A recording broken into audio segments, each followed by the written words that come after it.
بسم اللہ الرحمن الرحیم۔ السلام علیکم۔ میرا نام فرقان قریشی اور آج آپ the end of time series کی نویں قسط دیکھنے والے ہیں۔ آج کی قسط بہت ہی دلچسپ اور خاص ہوگی کیونکہ جو ٹاپک آج ڈسکس ہونے والا ہے وہ تینوں بڑے مذاہب یعنی اسلام، کرسچینٹی اور جوڈائزم یعنی یہودیت، تینوں ہی میں اپنے سننے والوں کے لیے بہت زیادہ دلچسپی رکھتا ہے۔ تابوت سکینہ کا ٹاپک، ایک ایسے صندوق کی داستان کہ جو ان تینوں مذاہب کے انتہائی مقدس نوادرات میں سے ایک ہے، لیکن پچھلے 2500 سال سے وہ تابوت کہیں گم ہو چکا ہے۔ کبھی نہ کبھی، کہیں نہ کہیں آپ نے تابوت سکینہ کا ذکر ضرور سنا ہوگا، اور یہ بھی کہ کئی صدیوں سے لوگ اس کی تلاش کر رہے ہیں۔ اس وقت یوٹیوب پر تابوت سکینہ کے متعلق بہت ساری ویڈیوز موجود ہیں، لیکن آج کی یہ ویڈیو ان سب سے الگ ہوگی کیونکہ آج پہلی مرتبہ ہم تابوت سکینہ کے اندر موجود ایک ایک شے کے بارے میں مکمل تفصیل کے ساتھ جاننے والے ہیں۔ تو چلیں آئیں پھر شروع کرتے ہیں ہم آج کی ایک قسط کی جسے دیکھ کر آپ کو مزہ آ جائے گا۔ سب سے پہلے سب سے بیسک سوال کہ تابوت سکینہ آخر ہے کیا، اور یہ ہمارے لیے اتنا کیوں اہم ہے؟ لیکن اس سے زیادہ اہم سوال کہ آخر الزمان سے اس کا کیا تعلق ہے؟ تابوت سکینہ ہے کیا؟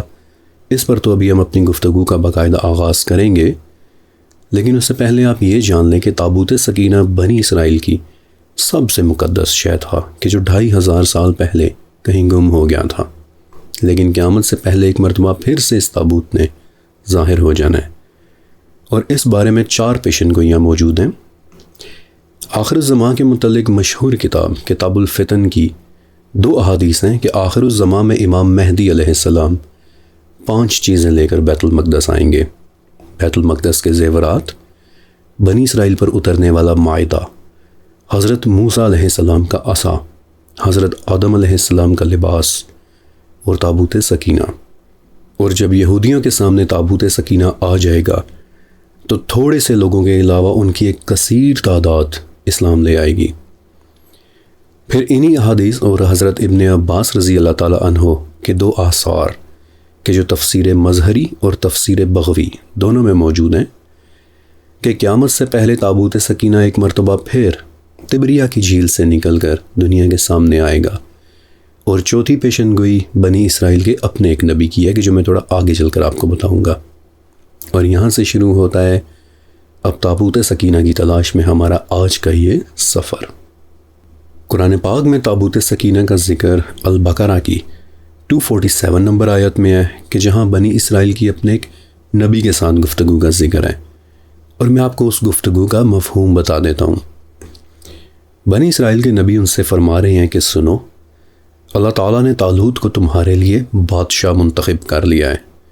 لیکن آگے سے بنی اسرائیل جواب دیتے ہیں کہ بھلا طالوت ہمارا بادشاہ کیسے ہو سکتا ہے؟ اس کی نسبت تو ہم بادشاہی کے زیادہ حقدار ہیں، طالوت تو بلکہ مالی طور پر بھی ہم سے زیادہ غریب ہے۔ تو جواب میں ان کے نبی فرماتے ہیں کہ اللہ تعالیٰ جسے چاہے اپنا ملک دے دے، اور جہاں تک طالوت کی بادشاہی کی بات ہے تو اللہ تعالیٰ نے اسے تم پر برگزیدہ کیا ہے، اس نے اسے علم اور طاقت میں تم پر برتری دی ہے، اور اس کی بادشاہی کی نشانی یہ ہے کہ تمہارے پاس وہ تابوت آ جائے گا کہ جس میں تمہارے رب کی طرف سے سکینہ ہے، اور آل موسیٰ اور آل ہارون کا بقیہ ترکہ ہے، اور اسے فرشتے اٹھا کر لائیں گے، اور اس تابوت کا واپس آ جانا تمہارے لیے واضح نشانی ہوگی۔ اور یہ سن کر بنی اسرائیل خاموش ہو جاتے ہیں کیونکہ تابوت سکینہ بنی اسرائیل کی سب سے مقدس شے تھی۔ تابوت سکینہ یا پھر عہد کا صندوق یا پھر دی آرک آف دی کووننٹ تقریباً 4 فٹ لمبا، 2.5 فٹ چوڑا اور 2.5 فٹ اونچا شمشاد کی لکڑی سے بنا ایک تابوت ہے کہ جسے بنی اسرائیل ہر وقت اپنے ساتھ رکھا کرتے تھے۔ یہ تابوت ان کی مقدس ترین جگہ یعنی ہیکل سلیمانی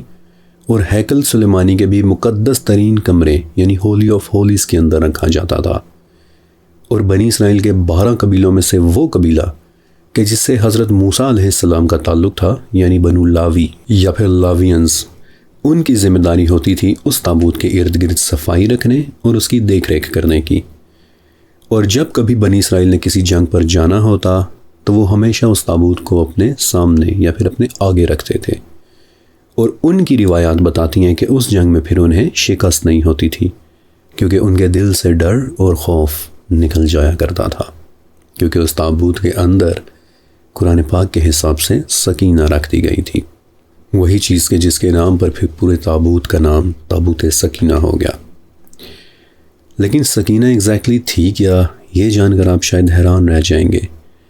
مگر یاد رہے کہ سورہ بقرہ کے مطابق اس تابوت کے اندر صرف سکینہ ہی نہیں بلکہ آل موسیٰ اور آل ہارون کی کچھ تبرکات بھی تھیں، اور اب ہم ایک ایک کر کے ان تمام تبرکات کو ڈسکس کرنے والے ہیں۔ سب سے پہلے تابوت اٹ سیلف شمشاد یعنی باکس ووڈ کی لکڑی سے بنا ہوا تھا، اور اسے بنایا کس نے تھا؟ اس بارے میں مفسرین نے دو طرح کی رائے دی ہے۔ پہلی رائے کہ اسے بنانے کا حکم حضرت موسیٰ علیہ السلام کو ڈائریکٹ کوہ طور پر دیا گیا تھا، اور دوسری رائے یہ ہے کہ فرشتوں کے ذریعے بنوا کر یہ تابوت بنی اسرائیل کے اوپر نازل کیا گیا تھا۔ اب شمشاد ہی کی لکڑی کیوں؟ کیونکہ شمشاد سے بنائی گئی چیزیں دیکھنے میں ایک سنجیدگی، ایک وقار اور ایک گریس کا احساس دیتی ہیں، کیونکہ شمشاد کی لکڑی اپنی جسامت کے مقابلے میں وزنی ہوتی ہے، اس میں قدرتی طور پر کیڑوں اور دیمک کو ریپیل کرنے کی صلاحیت ہوتی ہے۔ پھر اس کا ریشہ یعنی فائبر باریک ہوتا ہے کہ جس کی وجہ سے اس پر انتہائی نفیس نقش و نگار بھی بنائے جا سکتے ہیں۔ اسی لیے تاریخ میں اکثر مقدس ریلکس آپ کو شمشاد کی لکڑی ہی سے بنی دکھائی دیں گی۔ تو ریت کی کچھ تفاسیر سے یہ بھی پتہ چلتا ہے کہ اصل تابوت بیسیکلی لکڑی ہی کا تھا، مگر اسے سونے سے بنے ہوئے ایک ایسے کیس کے اندر رکھا جاتا تھا کہ جس پر فرشتوں کے پروں کی دو شبیہیں بنی ہوئی تھیں۔ یہ تابوت تب بنایا گیا تھا کہ جب حضرت موسیٰ علیہ السلام بنی اسرائیل کو لے کر مصر سے نکلے تھے، اور جس وقت یہ لوگ کوہ طور کے نیچے رہ رہے تھے۔ یہ تابوت ہر وقت بنی اسرائیل کے ساتھ رہتا تھا، جب وہ سفر کرتے تو اسے اٹھا کر اپنے ساتھ لے کر چلتے، اور جہاں پر وہ لوگ کیمپ کرتے تو وہیں پر تابوت کے لیے علیحدہ سے ایک خیمہ لگایا جاتا تھا کہ جسے ہاؤس آف ہولیز کہتے تھے۔ دی بک آف نمبر سے پتہ چلتا ہے کہ اپنے نبی کی موجودگی میں 12 قبیلوں میں سے ایک قبیلے یعنی لاوینز کے بڑے بڑے لوگ تابوت سکینہ کے قریب جاتے، اس کے چاروں طرف نیلے رنگ کا ایک باریک کپڑا حائل کر دیتے اور اس کے ارد گرد سے صفائی کرتے اور اس کی تعظیم کرتے تھے، یہاں تک کہ صدیاں بیت گئیں اور حضرت سلیمان علیہ السلام کا زمانہ آ گیا، اور جب سلیمان علیہ السلام نے ہیکل سلیمانی کی تعمیر کروا دی تو اس وقت پھر ہیکل کے بالکل سینٹر میں ایک کمرہ تعمیر کیا گیا تھا کہ جسے قدش حقداشم کہتے ہیں، یعنی کہ دا ہولی آف ہولیز، اور پھر وہ کمرہ بالآخر تابوت سکینہ کی پرماننٹ ریسٹنگ پلیس بن گیا کہ جہاں ہر وقت تابوت سکینہ موجود رہتا تھا۔ دی ہولی آف ہولیز، بنی اسرائیل کی مقدس ترین جگہ۔ اب ایک اہم سوال کہ تابوت سکینہ کے اندر آخر تھا کیا؟ اس سوال کا جواب میں نے تقریباً 14 تفاسیر میں ڈھونڈا ہے، اور 5 چیزیں ایسی ہیں کہ جو ہر تفسیر کے اندر موجود ہیں کہ وہ تابوت سکینہ کے اندر رکھی ہوئی تھیں، اور اب ایک ایک کر کے میں آپ کو ان 5 تبرکات کے متعلق انتہائی تفصیل کے ساتھ بتانے والا ہوں۔ تابوت سکینہ کے اندر سب سے پہلا تبرک حضرت موسیٰ علیہ السلام کی وہ تختیاں تھیں کہ جو کوہ طور پر آپ کو عطا کی گئی تھیں۔ ان تختیوں کا ذکر سورہ اعراف میں بھی ہے کہ ہم نے الواح یعنی تختیوں پر انہیں ہر قسم کی نصیحت اور ہر چیز کی تفصیل لکھ کر دے دی۔ یہ تختیاں تابوت سکینہ کے اندر موجود شاید سب سے مقدس اور سب سے عظیم تبرکات تھیں، کیونکہ مصنف ابن ابی شیبہ میں حضرت حکیم ابن جابر رضی اللہ تعالیٰ عنہ سے ملی ایک روایت موجود ہے کہ صرف 3 چیزیں ایسی ہیں کہ جنہیں اللہ تعالیٰ نے اپنے ہاتھ سے چھوا ہے جیسا کہ اس کی شان کے لائق ہے۔ پہلی چیز جنت کے درخت کہ جو اللہ تعالیٰ نے اپنے ہاتھ سے لگائے ہیں، مثلاً طوبہ کا وہ درخت کہ جس کا سایہ کبھی ختم نہیں ہوتا۔ دوسری چیز حضرت آدم علیہ السلام کا جست کہ جس کی تخلیق کا تو ڈائریکٹ ذکر سورہ صاد میں بھی موجود ہے، ابھی میں اسے مزید بیان کروں گا بھی۔ اور تیسری چیز توریت کی یہ تختیاں کہ جو تابوت سکینہ کے اندر رکھ دی گئی تھیں۔ اب آپ امیجن کریں کہ وہ تختیاں کس قدر تقدس کی حامل ہوں گی کہ جنہیں اللہ تعالیٰ نے اپنے ہاتھ سے چھوا ہے، نہ صرف بنی اسرائیل کے لیے بلکہ مسلمانوں کے لیے بھی ایک انتہائی مقدس آرٹیفیکٹ۔ اس سے پہلے کہ میں ان تختیوں کی مزید تفصیل میں جاؤں، ایک وضاحت ضروری ہے کہ سورہ زمر اور سورہ صاد دونوں میں اللہ تعالیٰ کے ہاتھ سے ہونے والے امور کا ذکر ہے، جیسا کہ اس کی شان کے لائق ہے۔ مثلا سورہ زمر کی آیت ہے کہ قیامت کے دن تمام زمین اس کی مٹھی میں ہوگی اور تمام آسمان اس کے دائیں ہاتھ میں لپٹے ہوں گے۔ کس طرح لپٹے ہوں گے، یہ تصور انسان کی سمجھ سے باہر کی چیز ہے۔ اور سورہ صاد کی آیت کہ جو دراصل اللہ تعالیٰ اور ابلیس کے درمیان ہونے والی گفتگو کے بارے میں ہے، کہ جہاں اللہ تعالیٰ فرما رہے ہیں کہ اے ابلیس، تجھے اسے سجدہ کرنے سے کس چیز نے روکا کہ جسے میں نے اپنے ہاتھوں سے بنایا ہے۔ چنانچہ مصنف ابن ابی شیبہ کی اس روایت کو قرآن پاک بھی سپورٹ کرتا ہے کہ 3 چیزوں کو اللہ تعالیٰ نے اپنے ہاتھ سے تخلیق کیا ہے، جیسا کہ اس کی شان کے لائق ہے، اور ان 3 میں سے ایک یہ تختیاں تھیں۔ لیکن کیا یہ تختیاں ہی توریت تھیں؟ تو اس کا جواب ہے کہ نہیں۔ ذرا غور کریں کہ موسیٰ علیہ السلام پر نازل ہونے والی چیزوں کا ذکر قرآن پاک میں 3 مختلف جگہوں پر آیا ہے۔ ایک تو الاعراف 145 میں کہ ہم نے چند تختیوں پر انہیں ہر قسم کی نصیحت اور ہر چیز کی تفصیل لکھ کر دے دی، اور دوسرا الاعراف 150 میں کہ جب موسیٰ علیہ السلام کوہ طور سے نیچے آئے اور انہوں نے دیکھا کہ ان کی قوم تو بچھڑے کی پوجا کرنے لگ گئی ہے، تو جلدی سے انہوں نے تختیاں نیچے رکھ دیں۔ 2 جگہ تو تختیوں کا ہی ذکر ہے، لیکن پھر الانعام میں تختیوں کا نہیں بلکہ کتاب کا ذکر ہے کہ پھر ہم نے موسیٰ کو کتاب دی تھی۔ لہٰذا مختلف جگہوں پر مختلف الفاظ کے استعمال سے کلاسیکل مفسرین یہ نتیجہ اخذ کرتے ہیں کہ الواح یعنی تختیوں میں موسیٰ علیہ السلام کو کور پرنسپلز ملے تھے، بنیادی اصول کہ یہ کرنا ہے اور یہ نہیں کرنا۔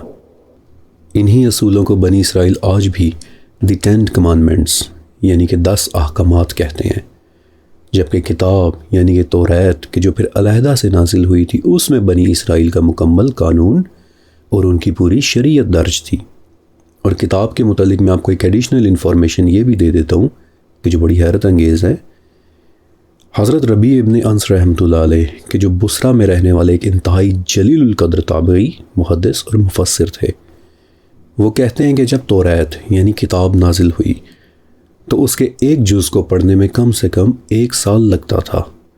اور اولین توریت کے جو نازل ہوئی تھی اس کو صرف 4 لوگوں نے پوری طرح سے پڑھا ہے، یعنی حضرت موسیٰ علیہ السلام، حضرت یوشع ابن نون علیہ السلام، حضرت عزیر علیہ السلام اور حضرت عیسیٰ ابن مریم علیہ السلام۔ لہٰذا تابوت سکینہ کے اندر رکھی یہ تختیاں توریت نہیں بلکہ وہ اوریجنل احکامات تھے کہ جو موسیٰ علیہ السلام کو کوہ طور کے اوپر دیے گئے تھے۔ اب یہ تختیاں کس مٹیریل سے بنی تھیں، اس بارے میں 3 مختلف آراء ملتی ہیں۔ کچھ فرسٹ جنریشن سکولرز مثلا امام قلبی رحمۃ اللہ علیہ بتاتے ہیں کہ وہ ڈارک گرین ایمرلڈ یعنی زمرد کی بنی ہوئی تختیاں تھیں، جبکہ سعید ابن جبیر، ابن جریج اور وہب ابن منبہ رحمۃ اللہ علیہم جیسے بڑے تابعین بتاتے ہیں کہ وہ ڈیپ ریڈ یعنی گہرے سرخ یاقوت سے بنی ہوئی الواح تھیں، جبکہ کچھ سکولرز یہ بھی کہتے ہیں کہ وہ پتھر سے بنی ہوئی تختیاں تھیں۔ لیکن پھر ایک انڈرسٹینڈنگ یہ بھی ملتی ہے کہ چونکہ قرآن پاک میں الواح یعنی 1 سے زیادہ تختیوں کا ذکر ہے، تو یہ بھی ممکن ہے کہ ان میں سے کچھ تختیاں زمرد جبکہ کچھ یاقوت، جبکہ باقی تختیاں پتھر کی بنی ہوئی ہوں۔ البتہ ایک بات کہ جو اکثر تفاسیر میں مل جاتی ہے کہ جب وہ لکھی جا رہی تھیں اور موسیٰ علیہ السلام کوہ طور کے اوپر کھڑے تھے تو ان کے لکھے جانے کی آواز بھی موسیٰ علیہ السلام کو سنائی دے رہی تھی۔ اور وہب ابن منبہ رحمۃ اللہ علیہ بتاتے ہیں کہ ان تختیوں پر ہوئی لکھائی انگوٹھیوں کے نقوش کی طرح یعنی ایمبوس ہوئی لکھائی دکھائی دے رہی تھی۔ اب تابوت سکینہ کے اندر موجود دوسری اہم تبرک حضرت موسیٰ علیہ السلام کا عصا۔ موسیٰ علیہ السلام کے عصا کا شروعاتی منشن سب سے پہلے سورہ طٰہٰ میں آتا ہے کہ جہاں اللہ تعالیٰ موسیٰ علیہ السلام کے ساتھ ہوئی پہلی گفتگو کا ذکر فرما رہے ہیں، اور جہاں پوچھا جاتا ہے کہ اے موسیٰ تمہارے دائیں ہاتھ میں کیا ہے، تو موسیٰ علیہ السلام جواب دیتے ہیں کہ یہ میرا عصا ہے کہ جسے میں ٹیک لگاتا ہوں اور اپنی بکریوں کے لیے پتے وغیرہ جھاڑ لیا کرتا ہوں۔ ان آیات سے پتہ چلتا ہے کہ ابتدا میں یہ عصا ایک عام عصا تھا کہ جس سے موسیٰ علیہ السلام مانوس تھے اور ایک طویل عرصے سے اسے استعمال بھی کر رہے تھے۔ لیکن پھر اسی گفتگو میں اللہ تعالیٰ حکم دیتے ہیں کہ موسیٰ آپ اسے زمین پر ڈال دیں، اور جو ہی موسیٰ علیہ السلام اسے زمین پر رکھتے ہیں تو وہ تیزی کے ساتھ ایک سانپ بن کر دوڑنے لگتا ہے۔ اوکے، ابھی ہم عصائے موسوی پر تفصیل کے ساتھ ڈسکس کریں گے بھی، لیکن اس سے پہلے ایک بہت اہم سوال کہ سانپ ہی کیوں؟ موسیٰ علیہ السلام کا عصا کوہ طور کے اوپر سانپ ہی کیوں بنا تھا؟ حالانکہ عام طور پر تو سانپ کو روحانیت کے ساتھ تو اتنا منسوب نہیں کیا جاتا، بلکہ آن دی کنٹریری سانپ تو شیاطین کی دنیا کی ایک اہم علامت ہے۔ دیکھیے، موسیٰ علیہ السلام کو بھیجے جانا تھا فرعون کی طرف، یعنی اینشینٹ ایجپٹ میں، اور اینشینٹ ایجپٹ میں سانپ کوئی غیر معمولی جانور نہیں بلکہ طاقت، اقتدار اور بادشاہی کی سب سے بڑی نشانی سمجھا جاتا تھا۔ آج بھی آپ ایجپشن میوزیمز میں جا کر دیکھ لیں، ہر فرعون کے تاج کے اوپر سانپ بنا ہوا ہے کہ جو اس کے الٹیمیٹ اقتدار کی علامت ہوتا تھا۔ پھر سانپ ہی کی شکل میں ان کی ایک دیوی بھی تھی کہ جس کا نام ہائیروگلفس میں وادجت ملتا ہے، اور فرعون کے سر پر سانپ بنے ہونے کا مطلب یہ تھا کہ فرعون اکیلا نہیں بلکہ اس کی بادشاہی دیویوں اور دیوتاؤں کے سائے تلے ہے۔ پھر انہی ہائیروگلفس میں ایک اور سانپ کی شکل ملتی ہے کہ جسے آپیپ کہتے ہیں، اور کہ جو اینشینٹ ایجپشن میتھولوجی کا ایک بہت ہی طاقتور کریکٹر اور سانپ ہوا کرتا تھا۔ الغرض اینشینٹ ایجپٹ میں سانپ کا مطلب ہوتا تھا الٹیمیٹ طاقت، اور عصائے موسوی کا سانپ میں تبدیل ہو جانا مصر کے فرعونوں کے لیے ایک پیغام تھا کہ الٹیمیٹ طاقت اب تمہارے پاس نہیں رہی۔ یہ مصر کے فرعین کو انہی کی زبان میں اور انہی کی علامات میں ایک انتہائی پاورفل میسیج تھا، which I think is quite beautiful۔ اور اس کے بعد پھر موسیٰ علیہ السلام کی عصا سے واقعی بڑے بڑے معجزات ہو کر نکلے ہیں۔ مثلا سب سے مشہور واقعہ کہ جو I'm sure کہ آپ سب نے سن رکھا ہوگا، کہ جب فرعون نے موسیٰ علیہ السلام کا مقابلہ کرنے کے لیے اپنے جادوگروں کو بلایا، اور ان جادوگروں نے آپ کے سامنے جادو کا سب سے بہترین ہنر دکھایا، یعنی ٹرانسفیگریشن یا پھر ٹرانسفارمیشن، کہ جس میں ان کی پھینکی ہوئی لکڑیاں اور رسیاں سانپ بن گئی تھیں، تو اس وقت موسیٰ علیہ السلام کو بھی حکم ہوا کہ آپ بھی اپنا عصا پھینکیں، اور زمین پر گرنے کے ساتھ ہی آپ کا عصا ایک زندہ اژدہا بن گیا، ثعبان مبین، ایک جیتی جاگتی طاقتور مخلوق کہ جو پھر ان جادوگروں کے تمام سانپوں کو کھا گیا تھا۔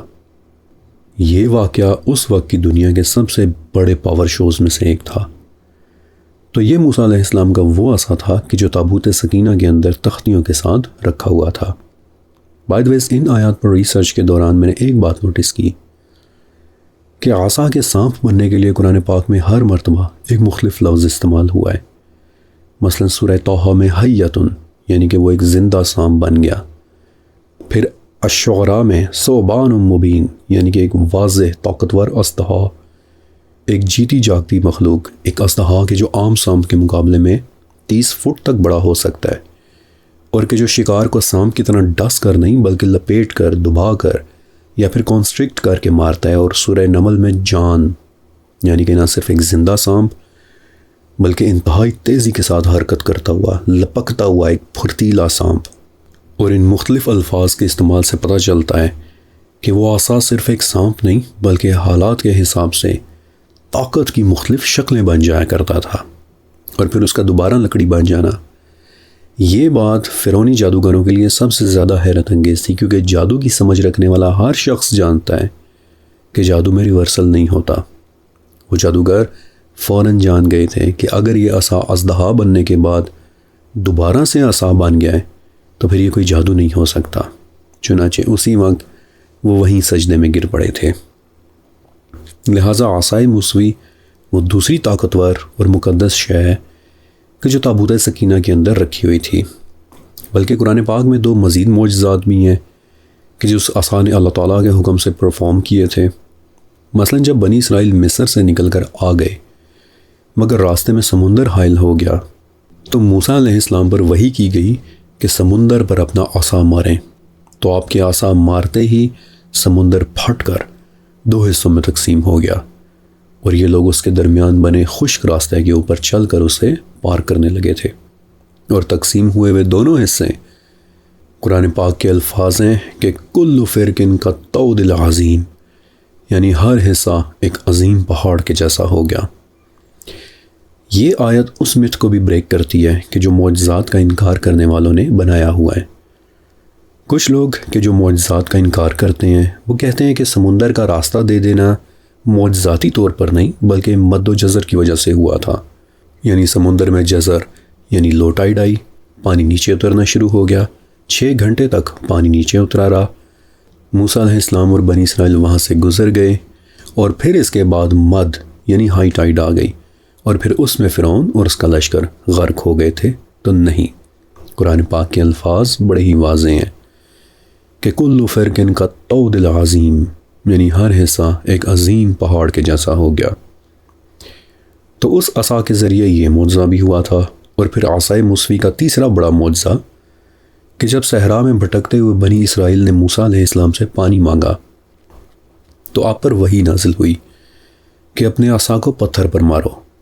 اور آپ کے عصا مارتے ہی اس پتھر میں سے 12 چشمے پھوٹ نکلے تھے کہ جن میں سے ہر ایک چشمہ بنی اسرائیل کے 12 مختلف قبیلوں کے لیے تھا۔ تفسیر جلالین سے پتہ چلتا ہے کہ اس وقت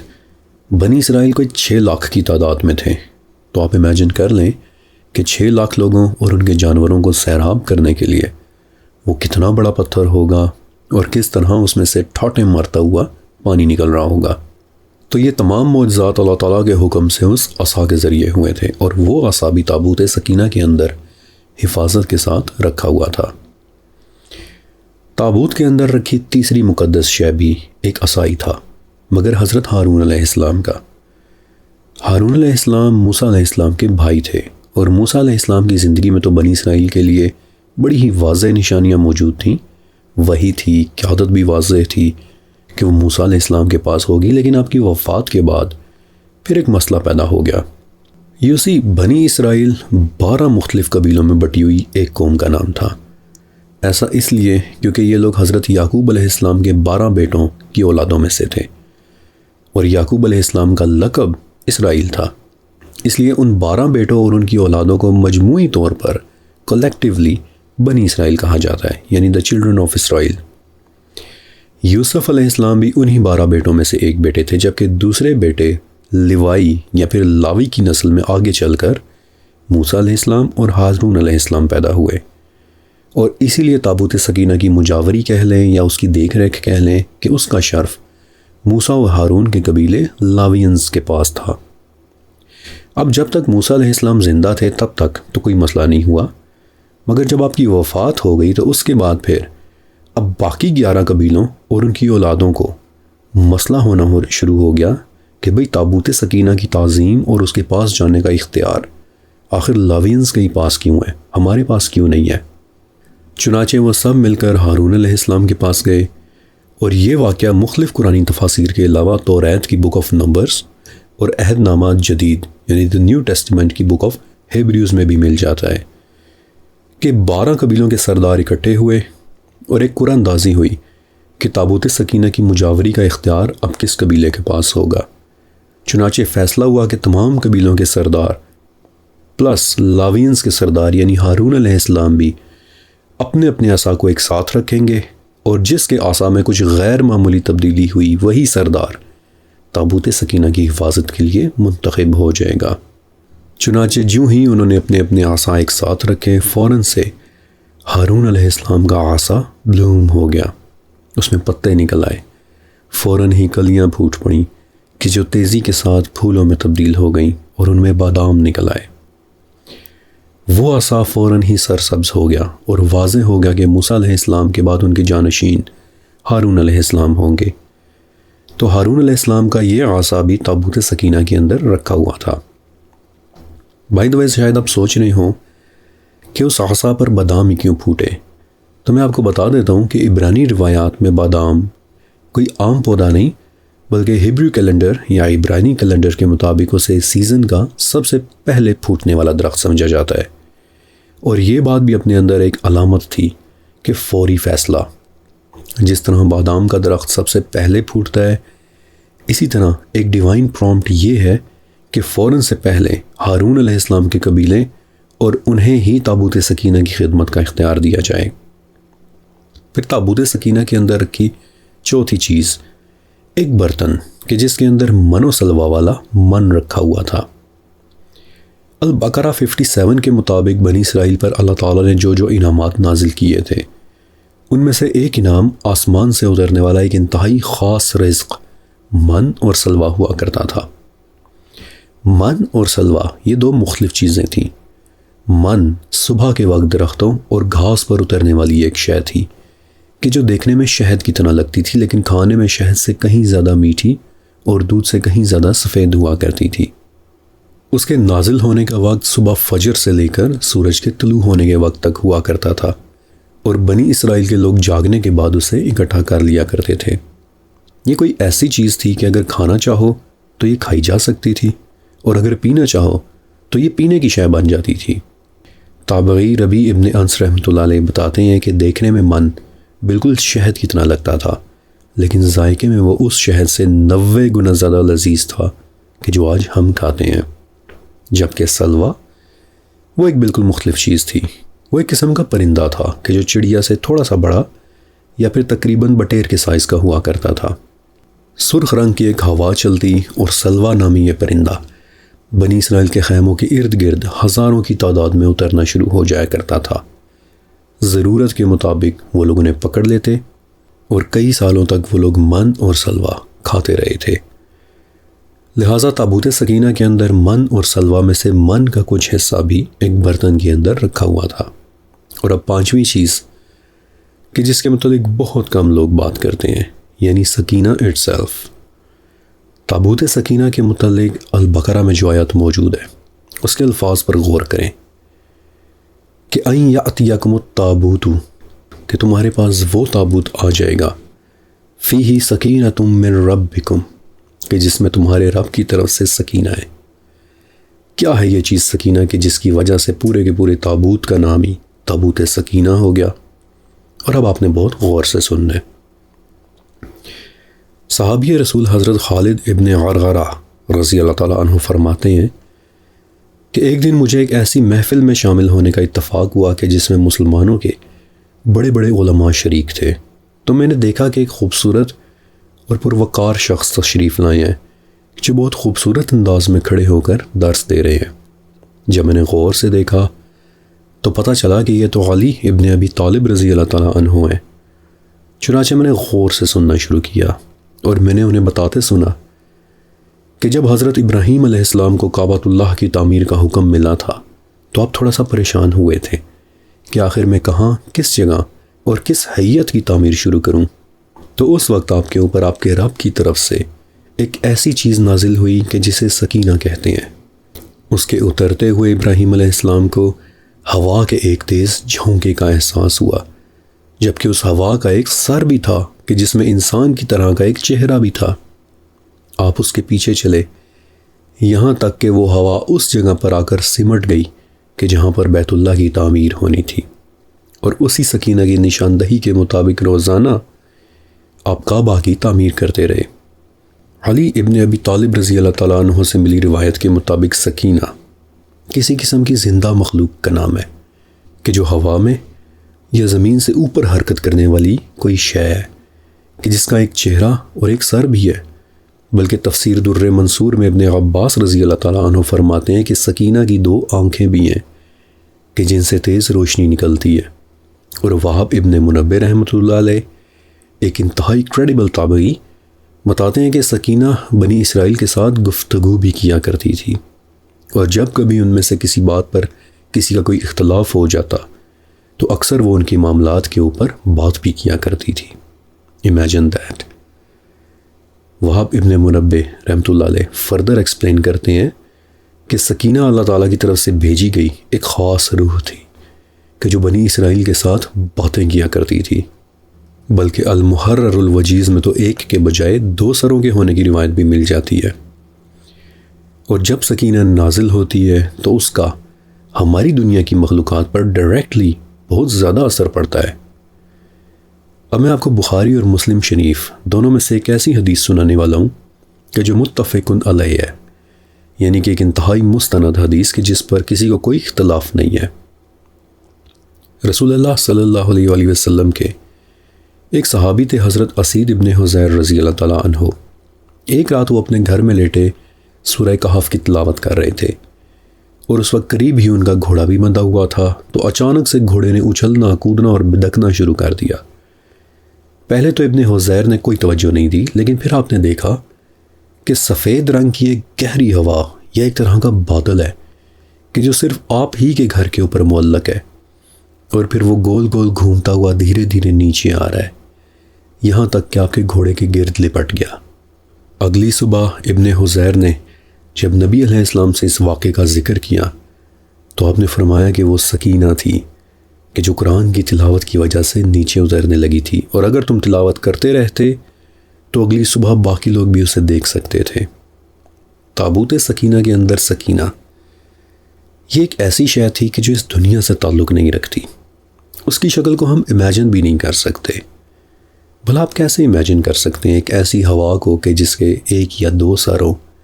اور ایسی آنکھیں ہوں کہ جن میں سے روشنی نکلتی ہو، لیکن وہ 100% ریئل ہے۔ جب وہ نازل ہوتی ہے تو مخلوقات پر اس کا اثر بھی پڑتا ہے۔ صحابی کا گھوڑا بدکنا شروع ہو گیا تھا، جبکہ بنی اسرائیل اس کی موجودگی سے بہت زیادہ اطمینان محسوس کیا کرتے تھے۔ یہ روح اور زندگی والی کسی مخلوق کی شکل میں ہے کہ جو زمین سے اوپر رہتے ہوئے ایک سے دوسری جگہ موو کرتی ہے،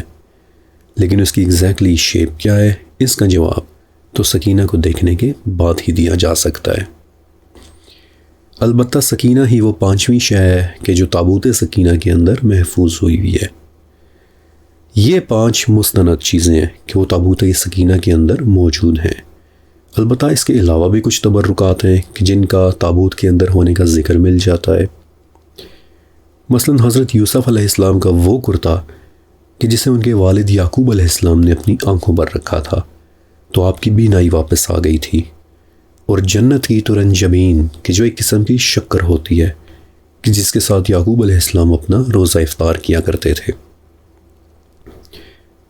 یہ معلومات کچھ تفاسیر کے اندر مل جاتی ہیں جبکہ باقیوں کے اندر نہیں۔ البتہ جن 5 چیزوں کا میں نے آپ کو بتایا وہ 5 تبرکات ہر تفسیر کے مطابق تابوت سکینہ کے اندر موجود ہیں۔ اور یہاں سے آگے اب ہم تابوت سکینہ کی ایکچوئل گمشدگی کہ وہ کب گم ہوا اور مور امپورٹنٹلی کہ کیسے گم ہو گیا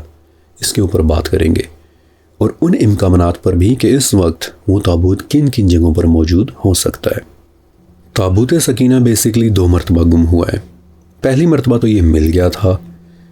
اللہ تعالیٰ نے انہیں طالوت کے بادشاہ بننے کی ایک نشانی کے طور پر لوٹا دیا تھا، اور وہ قصہ کچھ یوں ہے کہ بنی اسرائیل تابوت سکینہ کو اس کی طاقتوں کی وجہ سے ایک جادوئی ہتھیار سمجھنے لگ گئے تھے کہ جب تک یہ ہمارے پاس ہے دنیا کی کوئی طاقت ہمیں ہرا نہیں سکتی۔ اور آپ کو پتہ ہی ہے کہ یہ تو ان کی سب سے پرانی اور سب سے قبیح عادت ہے کہ ہم خدا کے چنے ہوئے ہیں، ہمیں کوئی کچھ نہیں کہہ سکتا، we are the chosen once. تو چھوٹی سی ایک سزا کے طور پر انہیں ایک جنگ ہروا دی گئی، اور ان کے دشمن تابوت سکینہ چھین کر اپنے ساتھ اریحہ لے گئے تھے۔ اریحہ ارض مقدس کے قریب ایک چھوٹی سی وادی کا نام تھا، لیکن تابوت سکینہ کے ساتھ ان لوگوں کی انٹینشنز بھی کوئی نیک نہیں تھیں۔ وہ اس کی بے حرمتی کرنے لگ گئے۔ تابوت سکینہ جیسی مقدس شے کو انہوں نے اپنے سب سے بڑے بت کے قدموں کے نیچے رکھ دیا۔ لیکن اگلی صبح جب اس مندر کا کاہن وہاں پہنچا تو دیکھا کہ بت تو اوندھے منہ زمین کے اوپر گرا پڑا ہے، جبکہ تابوت سکینہ اس مندر سے دور کچھ فاصلے پر رکھا ہوا ہے۔ لیکن ان کی سزا صرف یہیں تک ہی نہیں رکی، بلکہ اریحہ میں کسی طرح کی ایک بیماری پھیلنے لگی۔ وہاں ایک عجیب سا چوہا پیدا ہو گیا کہ جو رات کے وقت سوتے ہوئے لوگوں پر اچانک حملہ کر دیتا اور ان کی انتڑیاں نکال کر لے جاتا تھا۔ الغرض تابوت سکینہ کو اپنے ساتھ لانا ان لوگوں کے لیے صرف تباہی کا باعث بنا۔ چنانچہ ان کی ایک بوڑھی عورت کہ جو کسی زمانے میں بنی اسرائیل سے شادی ہو کر اریحہ آئی تھی، اس نے تابوت سکینہ کو پہچان لیا اور ان لوگوں کو بتایا کہ جب تک یہ تابوت تمہارے پاس رہے گا تب تک تم لوگ مصیبتوں سے باہر نہیں نکل سکتے۔ چنانچہ انہوں نے یہ تدبیر لگائی کہ 2 بیلوں سے چلنے والی ایک گاڑی کے اوپر تابوت سکینہ کو رکھ کر اریحہ کے شہر سے باہر جانے والے راستے کے اوپر ڈال دیا، اور یوں وہ بیل گاڑی اللہ کے حکم سے تابوت سکینہ کو لے کر واپس ارض مقدس تک پہنچ گئی، اور بنی اسرائیل تک اس کا واپس پہنچنا طالوت کے بادشاہ بننے کی ایک نشانی بن گیا۔ یہ تمام تفاصیل تفسیر مظہری، ابن کثیر اور دوسری بڑی اور کلاسیکل تفاسیر کے اندر اسی طرح موجود ہیں۔ لیکن دوسری مرتبہ تابوت سکینہ ایسے گم ہوا کہ آج تک اس کا کچھ پتہ نہیں چل سکا، اور 2500 سال سے یہودی اس کو تلاش کر رہے ہیں۔ اور میں آپ کو 5 بڑی تھیوریز بتاتا ہوں کہ یہ کیسے گم ہوا ہو سکتا ہے، اور اس وقت یہ تابوت کہاں ہو سکتا ہے۔ دنیا کا وہ شہر کہ جس پر سب سے زیادہ حملے کیے گئے، جس کے سب سے زیادہ محاصرے کیے گئے، جس پر 40 مرتبہ سے زیادہ مختلف قوموں نے اپنا قبضہ قائم کیا ہے، اور کہ جو کم سے کم 2 مرتبہ مکمل طور پر اجڑا ہے، اس شہر کا نام یروشلم ہے۔ آج بھی آپ دیکھ لیں کہ یروشلم اور اوورآل ارض مقدس میں کیا چل رہا ہے۔ اس کی کئی وجوہات ہیں کہ جن میں سے سب سے بڑی وجوہات 2 ہیں۔ پہلی وجہ مذہبی نیچر کی ہے کہ یروشلم کو 3 بڑے عالمی مذاہب اپنا مقدس شہر مانتے ہیں۔ یہودیوں کے لیے وہاں ان کا مقدس ترین مقام یعنی ہیکل سلیمانی ہوا کرتا تھا۔ مسیحیوں کے لیے حضرت عیسیٰ علیہ السلام کی تاریخ اور ان کے مقدس مقامات کی وجہ سے یروشلم انتہائی قابل تعظیم ہے، جبکہ مسلمانوں کے لیے قبۃ الصخرہ اور مسجد اقصیٰ کی وجہ سے یروشلم انتہائی مقدس شہر ہے۔ اور پھر جب دنیا کے 3 بڑے مذاہب ایک ہی شہر کو اپنا مقدس شہر مانے تو لازم ہے کہ پھر کانفلکٹ تو انیویٹیبل ہو جاتا ہے۔ لیکن اس کی دوسری بڑی وجہ یروشلم کی اسٹریٹجک لوکیشن ہے۔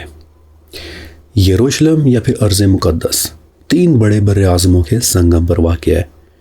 اور اگر کوئی قوم چاہتی ہے کہ وہ ایک بڑی طاقت یا ایمپائر بنے تو ارض مقدس پر اس کا کنٹرول یا پھر ایٹ لیسٹ انفلوئنس ضروری ہو جاتا ہے۔ چنانچہ فطری بات تھی کہ اس ریجن کے تمام بادشاہ گاہے بگاہے یروشلم کے اوپر حملہ کرتے رہتے تھے، اور ایسا ہی ایک حملہ کیا حضرت سلیمان علیہ السلام کے فوراً بعد مصر کے ایک بہت بڑے فرعون شیشک نے۔ دیکھیے، سلیمان علیہ السلام کے زمانے میں یروشلم دنیا بھر کی طاقت کا مرکز بن گیا تھا،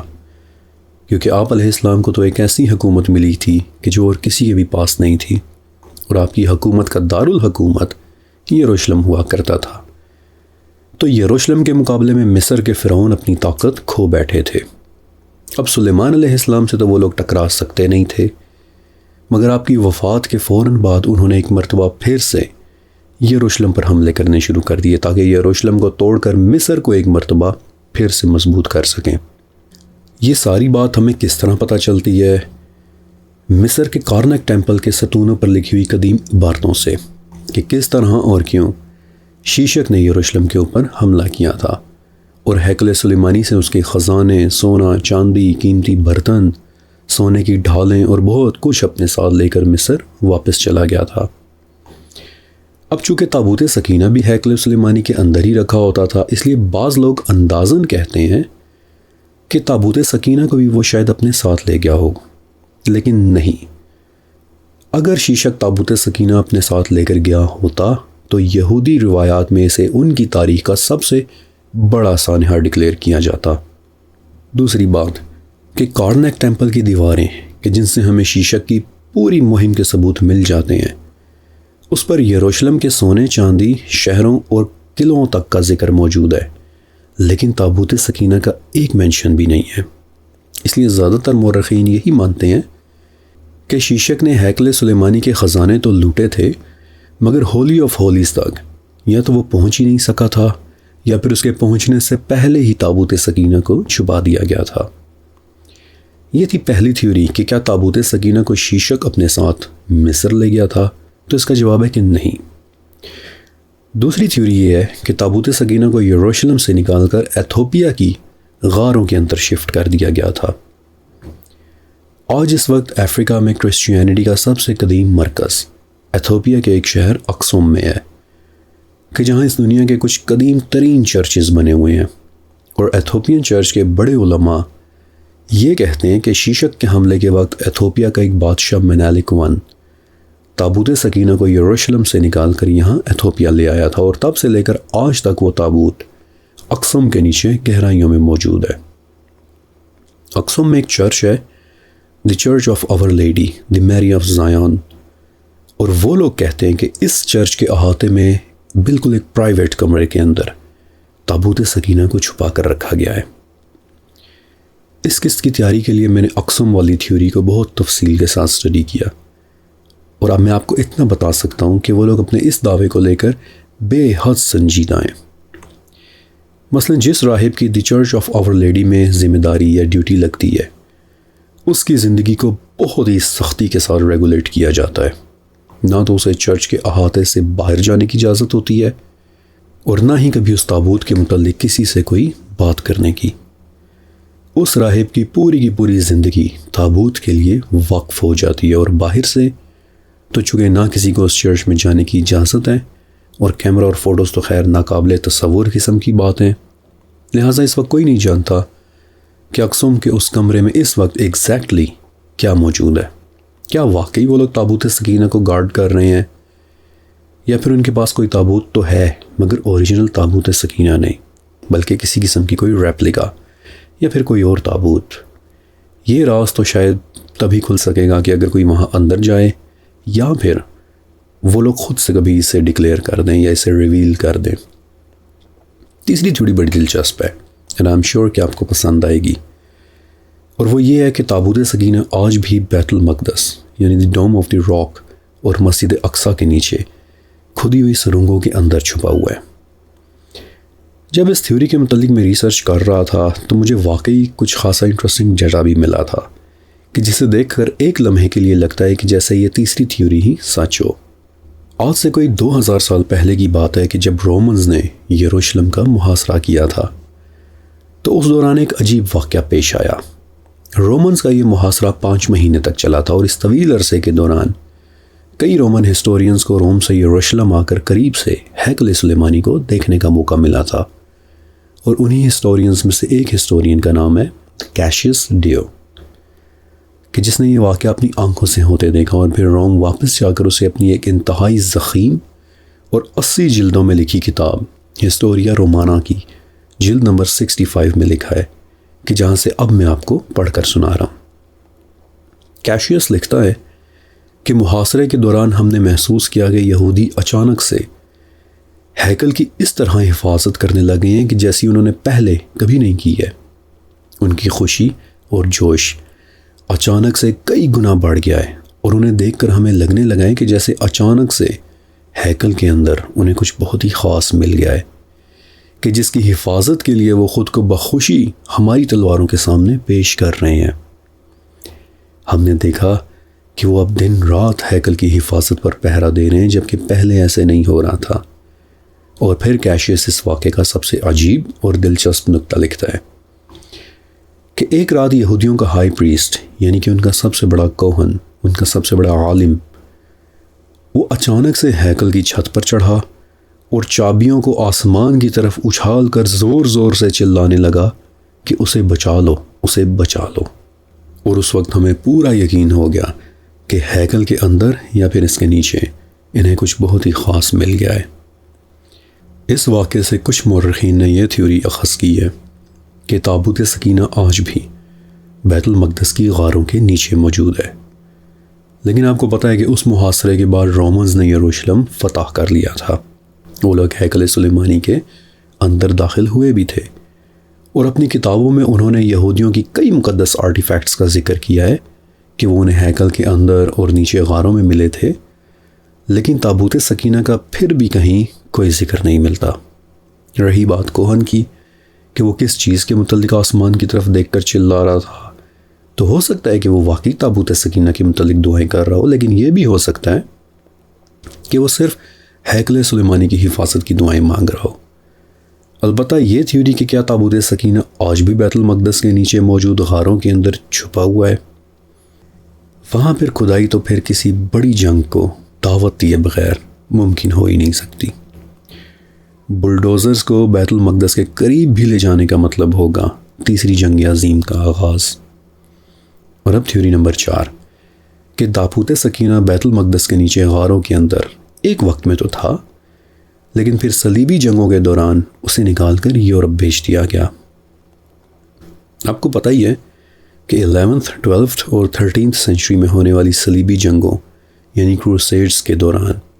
یورپ سے کچھ خاص جنگجوؤں کا ایک گروپ یروشلم آیا تھا کہ جو بہت تھوڑے سے عرصے میں دنیا کے امیر ترین، طاقتور ترین، لڑاکے ترین اور پراسرار ترین جنگجو بن گئے تھے،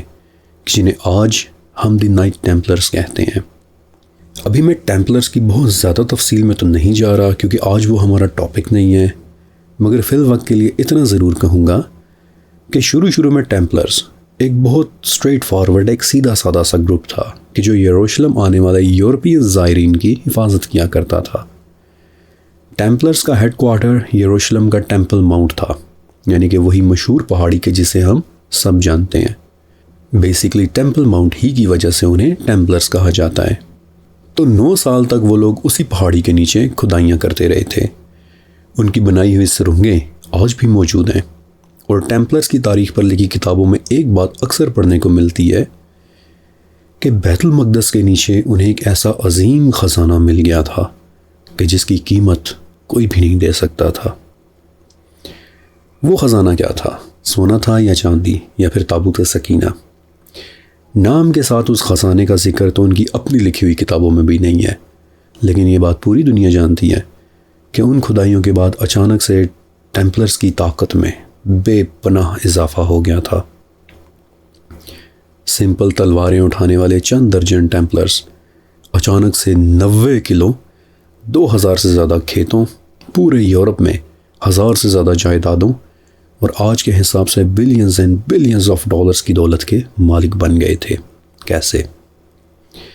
کچھ ہسٹورینز کہتے ہیں کہ انہیں تابوت سکینہ مل گیا تھا اور انہوں نے اس کی طاقت کو ہارنیس کر لیا تھا، بلکہ تابوت سکینہ کی اسٹڈیز کی ماہر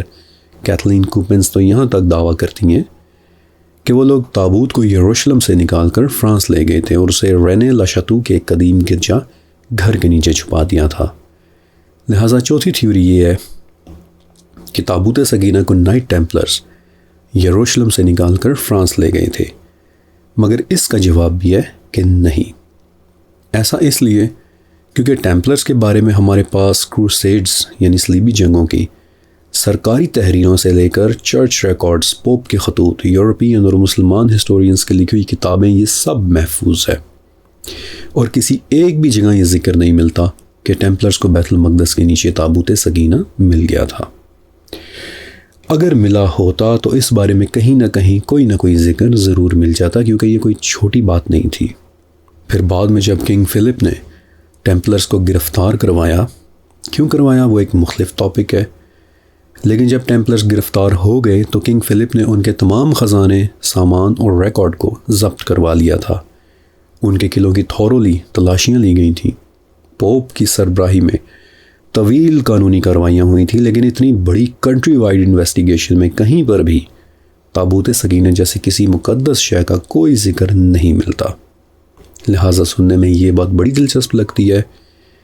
کہ ٹیمپلرز اسے نکال کر فرانس لے گئے تھے، لیکن یہ تھیوری بھی بہت زیادہ کنونس نہیں کر پاتی۔ ہاں، یہ سوال کہ تو پھر نائٹ ٹیمپلرز کو اچانک سے راتوں رات اتنی طاقت کیسے مل گئی؟ تو جی یہ بات تو سچ ہے کہ بیت المقدس کے نیچے سرنگوں کے اندر واقعی انہیں کچھ نہ کچھ ضرور ملا تھا، لیکن کیا ملا تھا اس کے لیے پھر ہم کبھی علیحدہ سے ایک سیشن رکھیں گے۔ لہٰذا فی الوقت آتے ہیں ہم تابوت سکینہ کے متعلق ہماری آخری اور فائنل تھیوری کی طرف، یہ جو میری پرسنل فیورٹ تھیوری ہے۔ ایک بہت جلیل القدر تابعی گزرے ہیں، حضرت مجاہد ابن جبیر رحمۃ اللہ علیہ، وہ عبداللہ ابن عباس رضی اللہ تعالیٰ عنہ کے اسٹوڈنٹ بھی تھے، اور فرماتے ہیں کہ اس پوری دنیا میں صرف 4 بادشاہ ایسے گزرے ہیں کہ جنہیں اللہ تعالیٰ نے مشرق سے لے کر مغرب تک کی حکومت دی تھی۔ ان 4 بادشاہوں میں سے 2 بادشاہ کافر تھے، جبکہ 2 بادشاہ مومن، اور جو 2 بادشاہ کافر تھے ان میں سے ایک بادشاہ کا نام تھا بابل کا رہنے والا بخت نصر۔ بخت نصر بیبلونین امپائر کا سب سے طاقتور بادشاہ تھا، اور آج سے 2500 سال پہلے ہر گزرتے دن کے ساتھ اس کی طاقت بڑھ رہی تھی، اور اسی بڑھتی ہوئی طاقت سے مصر کے فرعون اور بنی اسرائیل کے کوہنز دونوں ہی بہت پریشان تھے۔ اب فرعون اور بنی اسرائیل آپ کو پتہ ہی ہے کہ ایک دوسرے کے ازلی دشمن تھے۔ فرعونوں نے بنی اسرائیل کو اپنا غلام بنا کر رکھا تھا، اینڈ فار 400 ایئرس دے سرو دی فیروز. لیکن کہتے ہیں نا کہ دشمن کا دشمن دوست ہوتا ہے. چنانچہ اپنے دشمن بخت نصر سے بچنے کے لیے کوہنز نے سوچا کہ ہمیں فرعونیوں کے ساتھ اتحاد کر لینا چاہیے کہ اس اتحاد کے بعد شاید ہم تھوڑے سے طاقتور ہو جائیں گے اور بخت نصر ہمارا کچھ نہیں بگاڑ سکے گا. But how wrong they were. 586 BC بخت نصر نے یروشلم کی تاریخ کا سب سے بدترین حملہ کیا تھا. اور یہ وہ حملہ تھا کہ جس کے متعلق کہا جاتا ہے کہ یروشلم کی ایک اینٹ بھی باقی نہیں بچی تھی. سلیمان علیہ السلام کا بنایا ہوا ہیکل سلیمانی مکمل طور پر زمین بوس ہو گیا تھا اور ہولی آف ہولیز کے اندر رکھا تابوت سکینہ. آفیشیلی یہ وہ دن ہے کہ جس کے بعد سے تابوت سکینہ کی تاریخ ہمیشہ کے لیے خاموش ہو جاتی ہے. اس حملے کے بعد نہ تو بخت نصر کے اکاؤنٹس میں اس تابوت کا کوئی ذکر ملتا ہے اور نہ ہی یہودیوں کی اپنی کتابوں کے اندر. یہی وہ حملہ تھا کہ جس کے بعد سے آج تک کوئی پتہ نہیں کہ تابوت سکینہ آخر گیا تو گیا کہاں. کچھ لوگ کہتے ہیں کہ بخت نصر اسے اپنے ساتھ لے کر بیبلون چلا گیا تھا، لیکن ایسا نہیں ہے. بالفرض اسے وہ اپنے ساتھ لے کر گیا ہوتا تو ایک اتنی بڑی مذہبی نوعیت کی چیز کو وہ لوگ کم سے کم اپنے دیوتا مردوک یا پھر کسی اور بڑے مندر میں ضرور رکھتے، کہ جس طرح آپ کو یاد ہوگا کہ اریحا والوں نے رکھا تھا، لوگوں کے سامنے یا پھر دربار کے اندر پیش کرتے. آپ کو میں نے وہ واقعہ بتایا بھی تھا کہ کیسے بخت نصر کی آرمی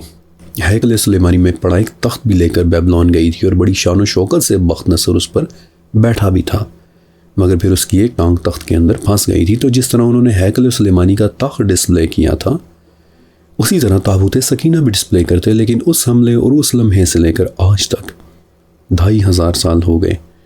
کسی کو نہیں معلوم کہ تابوت سکینہ آخر گیا تو گیا کہاں. لیکن آیا بخت نصر کے حملے میں چھپی کچھ لیڈز کے ذریعے تابوت سکینہ کو ڈھونڈنے کی کوشش کرتے ہیں. بخت نصر کے حملے کے وقت بنی اسرائیل میں کم سے کم 3 نبی موجود تھے.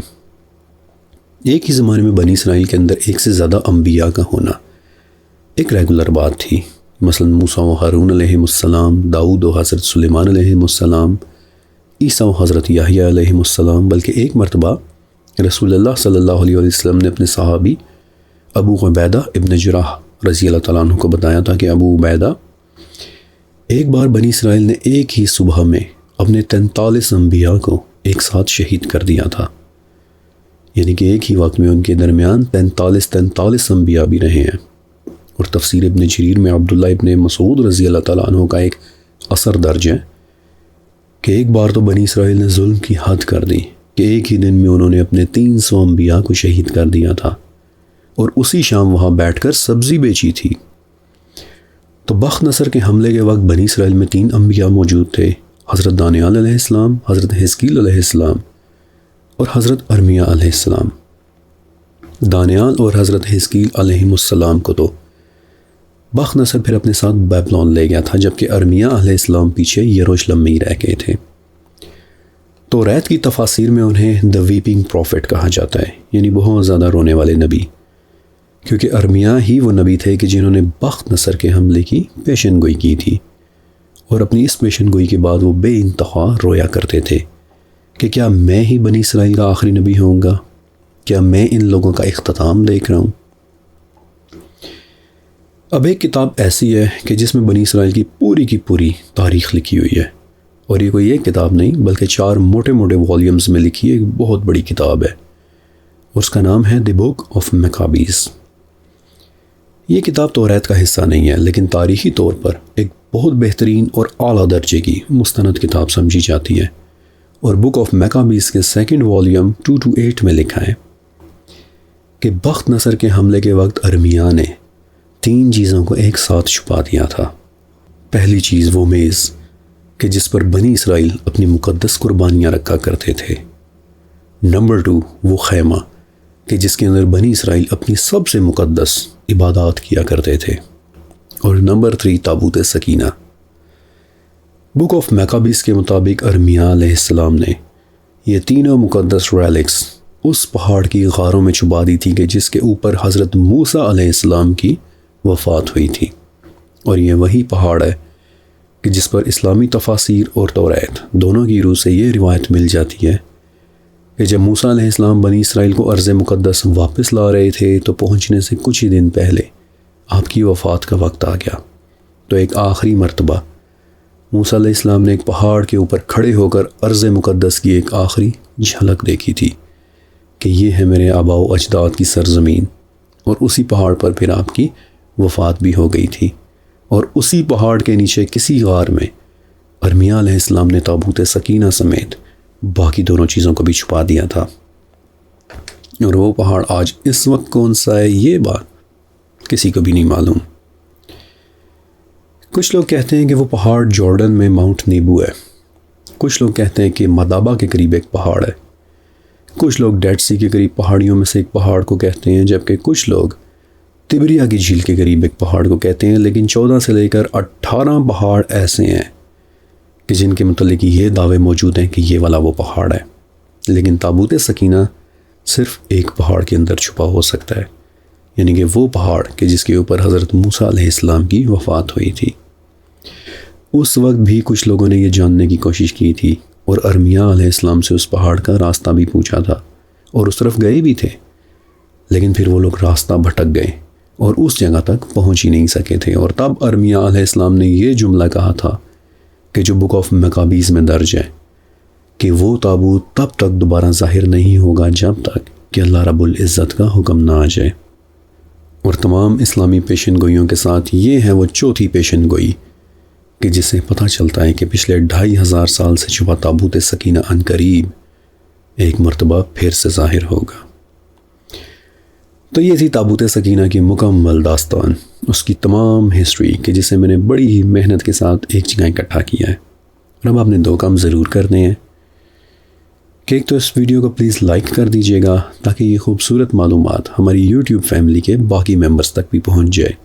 اور دوسرا یہ کہ نیچے کمنٹ سیکشن میں لکھے میرے پینڈ کمنٹ، میرے ٹاپ کمنٹ کو ایک مرتبہ ضرور پڑھ لیجیے گا، کیونکہ اس علمی سیریز کو